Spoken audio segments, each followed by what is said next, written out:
The A to Z guide to Bordeaux wines. Today, the letter C as in Chateau, the creative force of Bordeaux wines. Hello, Francois. Hello, Corentin. Today you're going to talk to me about the Bordeaux chateaux. You know, it's a typical expression in the Bordeaux region. In our part of the world, the word chateau corresponds more to a group of buildings for producing and maturing wine. So it doesn't necessarily mean a grand mansion. No, it's not necessarily linked to architecture.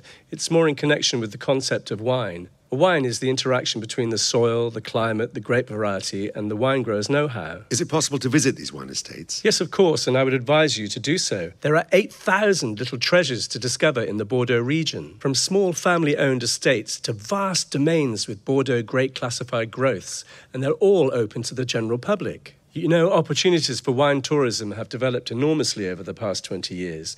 It's quite possible to come and wander around vineyards, visit the winemaking buildings and meet wine growers and even taste the various wines produced at an estate. So that means that one chateau can produce several wines? Yes, an estate can make several wines. Over the past 20 years, enormous progress has been made in terms of understanding various wine growing areas, in terms of the different terroirs. This is what we call the plot-by-plot management of a vineyard. Perhaps you've already heard about first wines, second wines, reserve wines, special reserve wines. These are different wines from one same property. And what are second wines? Second wines are generally produced by Bordeaux grape growths or grape classified growths. In fact, a selection from their plots, usually from young vines. This wine is fruitier. In fact, buying a second wine is a way of entering the world of grape growths, which makes it accessible to the general public.